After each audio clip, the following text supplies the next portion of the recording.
All right, so thank you. Thanks to the Abbotsford Chamber of Commerce for having me to speak. I think if I reflect on the last 6 months, I was just saying this, I used to have a full head of hair 6 months ago. No, it's been a very tumultuous time for us. We're obviously an aluminum product producer, and so we particularly have felt some pain here in the last little bit, but I've spent an inordinate amount of time reading presidential proclamations, NHS codes, and guides, and going to webinars, and so wanted to talk a little bit about our experience before that in exporting mostly into the U.S., and then a little bit in terms of what we've done and what we've seen be more effective in dealing with all this uncertainty. So that's basically what I just said. So who is Longboard? We didn't actually start as Longboard. We used to be Main Coatings. And so Mike, the owner and founder, started sort of doing architectural products for other manufacturers, so putting a coating on them. In 2009, he did a favor for his brother-in-law and sister who were building a house, and he went and cut his own extrusion die and decorated it and put it up on the wall. And he said, boy, that looks pretty good. Maybe we could sell this. And that's how Longboard was born. And so it took a few years, I think, for us to get a handle on, or for the team back then to get a handle on how to sell the product. But we started seeing pretty good growth, sort of through the middle of the tens. And I'd say 2015 was sort of the first year we had reasonably good volumes, or starting to get good volumes into the U.S. Continued to grow in 2019, right before the pandemic. Thankfully, we had lots of space when we moved into it, but we moved into our building on Clearbrook, 350,000 square foot plant there. We still have our plant in the Gloucester Business Park in Langley.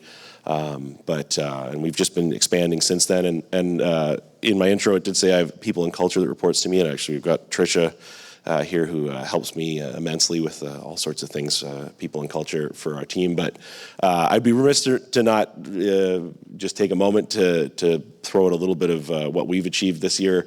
So this year we had a goal we set 5 years ago to be BC top employer, which we got this year. It's the second year that we were Canada's top small and medium employer. So we got it last year and this year. And then just like 2 weeks ago, we got named as one of Canada's best workplaces in manufacturing, and there's only 25 of those in the country. So we're really, thank you, yeah. We're very conscious with our culture and our team and hiring the right people and cultivating that teamwork. And so, in navigating through all these challenges in the last 6 months, and we got Simon here as well. I can't forget about him. He's our plant manager.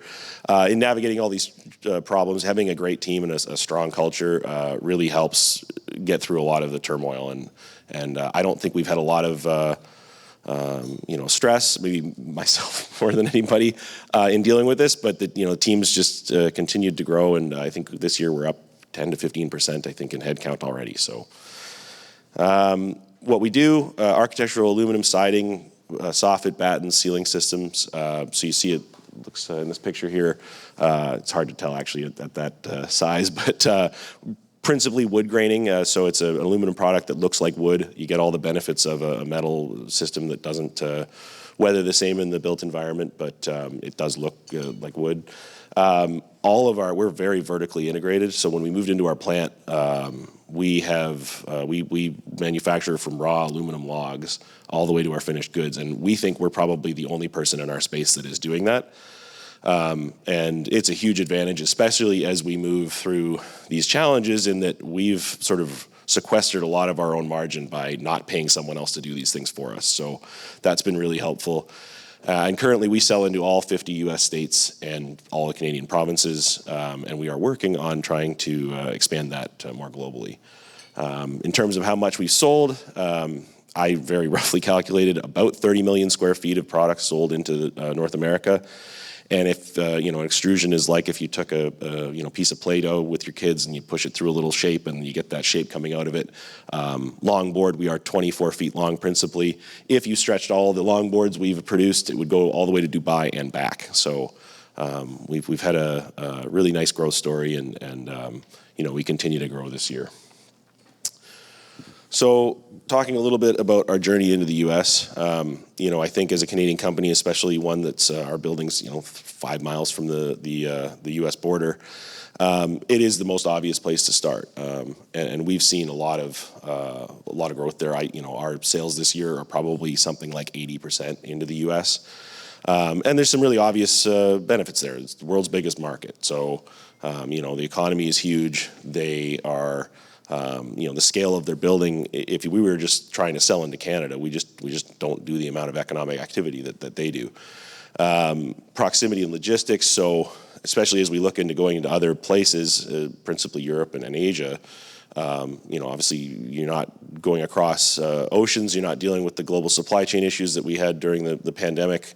We never had any issues getting product out. We did kind of suffer a little bit because a lot of the building industry, those products did come from elsewhere, and we are the last product that goes on a building, right? We're the exterior shell. And so we saw a lot of projects delayed because of that, but we produced everything, onshore. And I think I've heard a lot of lately around sort of the concept of glocalization, which is a kind of a stupid portmanteau, I think. But basically where, yes, there's an acknowledgement that the economy is global, but people are trying to really build resilient supply chains where they're not relying on cross ocean containers and all the geopolitical issues that can come from that. So and then just time zone alone is a huge thing. All our product goes out on LTL trucks, and we can get anywhere in North America in like 10 days. So that's been a big benefit. I have limited cultural and language barriers. Obviously, the language barrier is probably closer. Cultural maybe feels a little shifted further than limited these days. But in terms of just understanding the business environment, speaking roughly the same language in terms of there's maybe the metric to imperial conversions that we have to do, but I do think that's really helpful. You kind of know how business works down there. Every Canadian spent a bunch of time in the U.S. Again, maybe more recently, the value of CUSMA with free trade. I'd say up until the last little bit, and us especially as an aluminum manufacturer, the friction that happens at the border is just, it's very smooth. We've got a great broker. They help us get stuff across the border with minimal efforts. And once you get things set up, it really just is set up to just keep going. So it's not an ongoing effort. What we found, and this isn't true, I think, in every industry, especially if you're selling into something like a big box store, where they would be very, tight on their margins on what they want to pay. But we found in the construction industry, the U.S. is less price sensitive than in Canada. In Canada, we are always at risk. We call it getting VE'd, value engineered. So again, we're the last thing that goes onto a building, and maybe something else has gone over budget, and they go, Longboard's a premium product. I can save $8 a square foot by going to something a little less expensive, and we end up losing that job. That happens, at least anecdotally for us, a lot more in Canada than it does in the U.S. In the U.S., if you can show your value, you can be reliable, and a good trading partner, they'll pay. What we found that they'll more readily pay, and they're less likely to go off and to find something a little bit cheaper to try and save a buck. And then obviously, I think for most of the, aside from maybe around the recession in 2008, the exchange is really favorable. We more or less sell the same price in U.S. dollars we do in Canadian dollars, and so it's really helpful. Obviously, getting U.S. dollars. If you are a commodity purchaser, it's actually a really nice natural hedge because we buy all our aluminum in U.S. dollars, and so we hold a lot of U.S. dollars. We don't have that issue of having to move currencies and all the pain and losses that come from having to do any kind of FX trading. So that's been very helpful. Now, it doesn't mean it's going to be easy just to go to the U.S. And as much as I think CUSMA has set the stage for us to have, maybe before recently, very frictionless trade, there are lots of things that are really helpful to know. So, and these things we've learned mostly the hard way. It would be nice if some of these things we maybe knew before we got into it, but principally the first thing that I think is really important is it's really 50 small countries. Every state has a very different way of doing things, and if you go on, we've gone in to register for sales tax, for payroll, because we do have some U.S. employees for sales down in the U.S. And every website you go to, it looks like a GeoCities, like 1995 website that they haven't updated in forever. And they're all different, and some of them, especially like if you're gonna hire people down there, some of them you have to register before you hire, some of them you have to register after you paid your first payroll, which doesn't make any sense to me. But you really need to be on top of that because every state is different.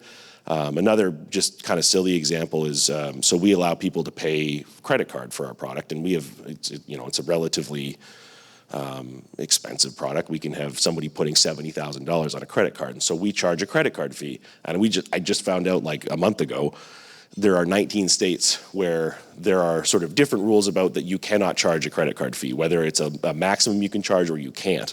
And so to try and manage that in your systems is kind of insane. And so we've kind of, I kind of look at a materiality basis, and it's easier to ask for forgiveness than permission on some of these things. But you want to know where your materiality is on those things and where your tipping points of like, oh, this is going to become a problem. So again, just staying on top of that 50 small countries is tough. And then I think, understanding the rules. So in the building industry, there's lots of regulations, obviously, depending on where you're selling into. And some of these things could be barriers or you could get in trouble. And some of these things are things that if you don't do, you're not going to sell in that market. So Prop 65 is a California labeling requirement around carcinogens. So to sell in California, you're supposed to be doing that. But there's lots of other things like, and even where one state's regulations actually affect a bunch of other ones. So for us, a really important test that we have to pass, or a certification we need, it's Miami-Dade Win certification, and that's not exactly what it's called, but it's close enough. And so one county in Florida has rules around your performance in like a hurricane and penetration of any kind of like a 2x4 through your wall. And so, okay, to sell into that county, you need that, but all these other states, basically along that coastline, look at Florida at that regulation and say, well, if they have Miami-Dade, then okay, well, we're good. And so getting registered in that one county means you can actually sell basically along the entire eastern seaboard. And so it's really important to know what those things are. We actually didn't have Miami-Dade. There's another Florida wind code as well until recently. And we used to think, we hardly sell anything in Florida. And then as soon as we got that certification, Florida is one of our best states now. So it's really important to know those things that affect the market that way. The other thing is just cross-border tax issues. You don't want to get crossed over on that, and I think it's really good to get advice from from a accountant or excuse me, geez, my voice is getting here. Maybe I grab a bit of water. Sure. Thanks. Thank you. Sorry. So yeah, getting some advice from a tax partner or a practitioner is really helpful. The other thing that's happened is, so Wayfair versus South Dakota was a 2018 Supreme Court ruling where basically before, if you were out of state, you didn't have to charge sales tax into that state. And then this Supreme Court, South Dakota was suing Wayfair, saying, no, you have to charge sales tax. And so basically evolving over a couple of years, all the states came up with nexus rules around how much you sell into that state. Well, you have to start selling sales tax, or charging sales tax rather. And it's really painful to manage. I will actually I'm not paid or anything by them. There's a company called Avalara that provides a tool that hooks into our ERP that basically quotes real time what the sales tax is. You can have it by county, by city, by like street, different sales tax. And we do, excuse me, we do hundreds of sales tax returns a year. And if we didn't have that, we'd have to hire somebody full-time to do it. So definitely look into that if you are selling. And like some of the states, so California, $500,000 of sales, and you have to register. Others are 100. Others have no minimum. So again, it's important to know that. And then I really think, I guess, and the other thing is income tax-wise. So we have a tax treaty with the U.S., but the states don't always recognize that. So California, Illinois, New York, if you sell over a certain amount into those states, they'll expect you to pay state income tax. So again, it's very important to, next point, leverage your partners around understanding those things, getting help. Don't do it on your own. Some of these things would be overwhelming to try and do without help. And then lastly, I think understanding your tipping points. So, what is the revenue level that tips over into needing sales tax, into income tax? Employing people in those states, you're going to have different tax situations you have to deal with. So it's just so important to know where you might fall into those things. And again, leveraging your partners on knowing when those times happen. So dealing with the new reality, obviously in the last 6 months or so, since a tweet, I think on November 22nd around tariffs, it's been my whole life basically. And I think the most important thing is don't panic. We've seen in the construction industry, especially around some Canadian companies, where they've fully pulled out of the US, or they've done things where to save a little bit of money in the short term, they've really violated their customers' trust. For us, we're actually absorbing the tariff. We have not moved our price. We see it as a short-term situation, and so we don't want to put an undue burden on our customers. And they're building a building. They've locked into a contract. They don't have anything in there to elevate that cost.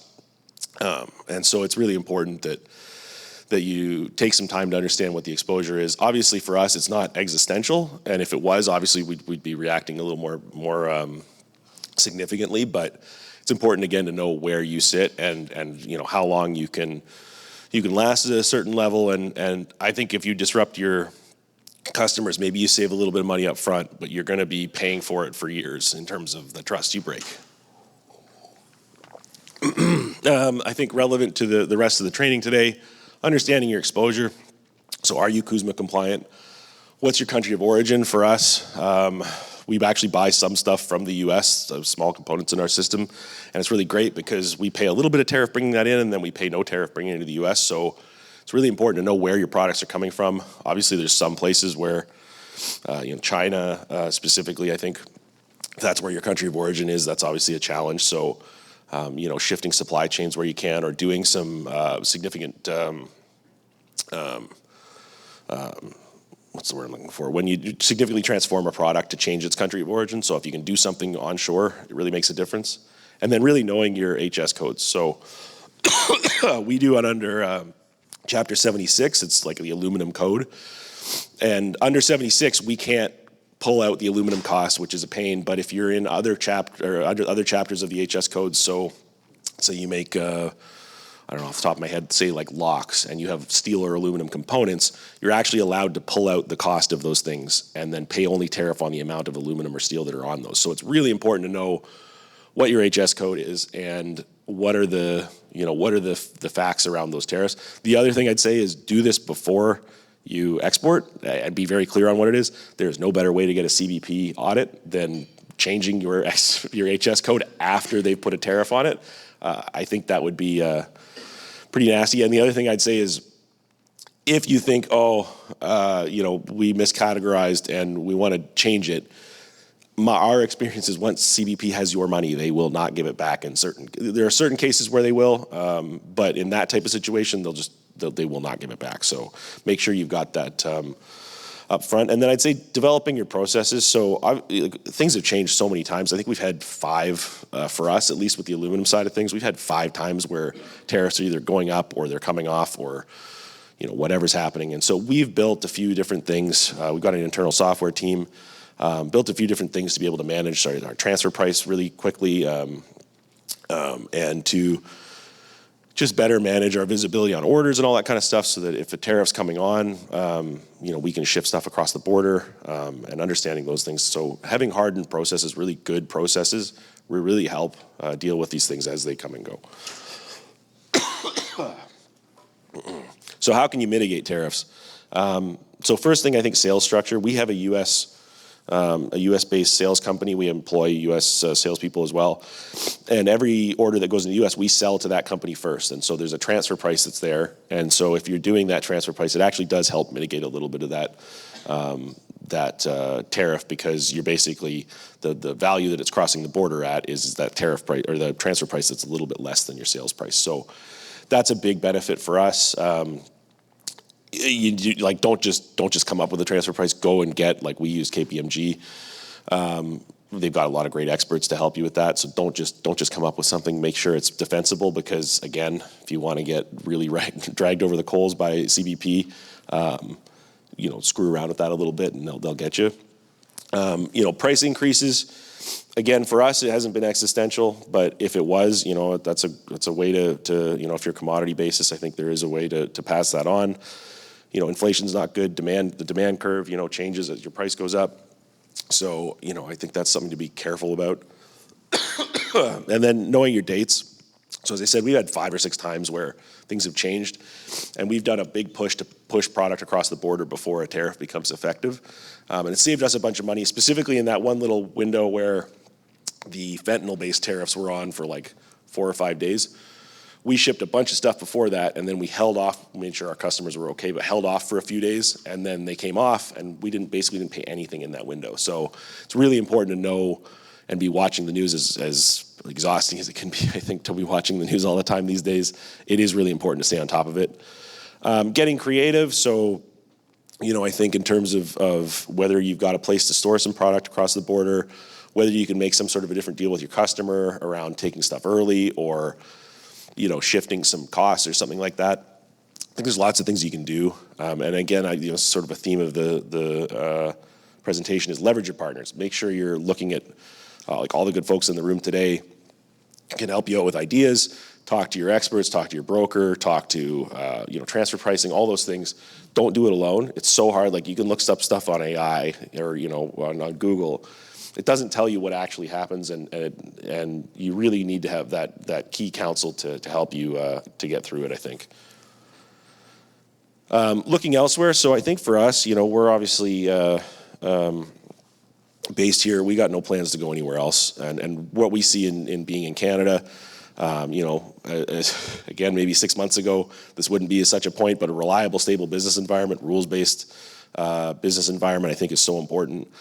You've got great people here, very highly educated population in general. Access to ports, getting stuff out of North America is actually quite economical. Generally, stuff's coming back in, and the freight prices to get out is pretty reasonable. Trucking is easy. I will say it's cheaper for us to get something to Europe than it would be to get it to Wisconsin. So, that's a great point. And then Canadian free trade. I'm sure people have heard this, but we got great free trade agreements. Europe, South Korea, Japan, lots of other countries. And so I've actually heard anecdotally of some companies that are based in the U.S. actually moving stuff into Canada because the U.S. is going to have such trouble exporting, for the foreseeable future here. And Canada has really great access into other markets. So that's where we see, sticking in Abbotsford and continuing to invest in this community and producing here is still a really good place to be. And then where to start with, so we're very developed into the U.S., but we're not so much. We've kind of dipped our toes a few times into other markets, and we have sold in other markets, but just not in significant volumes. And so we're kind of a little bit experienced on one side and a little bit junior on the other. And so for us, I think it's just starting. Like, if you think you've got a product that can work in another market, just start and be intentional about it. I think if you're trying to do it off the side of somebody's desk, or you sort of, well, we could do it or we could not, it's just not going to happen. It does take enough intentional effort to get it to work and to do it properly that if you're not intentional about it, it's just not going to happen, or it's going to take way longer than it should. Again, I've said it a bunch of times, leverage your partners. Again, all the good people in the room, I think could be huge helps. And don't do it on your own, because it's so hard to know all the little bit, ins and outs. And there's lots of, free help that you can get from Canadian-supported exporting in agencies. So, and then I think researching potential markets and product readiness kind of go hand in hand.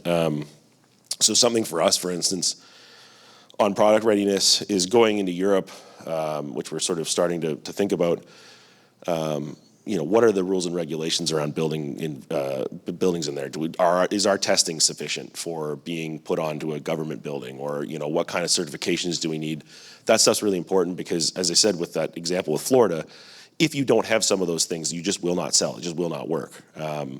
And the other thing, so we're Longboard, we're 24 feet. Not ideal for a container. So maybe that's 18.6, or maybe you go 24 and you get a 40-foot container. But you really need to start thinking about the logistics of those things as well. So looking at your product, looking at how you get the product to the market, even in Europe for 24-foot lengths, is that too long for, the sort of tightness of their construction environment? And so lots of things like that are just so important to do up front, because you can do everything else right, and if your product's not quite a fit for the market, it's just not going to move. So it's just very important. And then I think lastly, just shifting your mindset.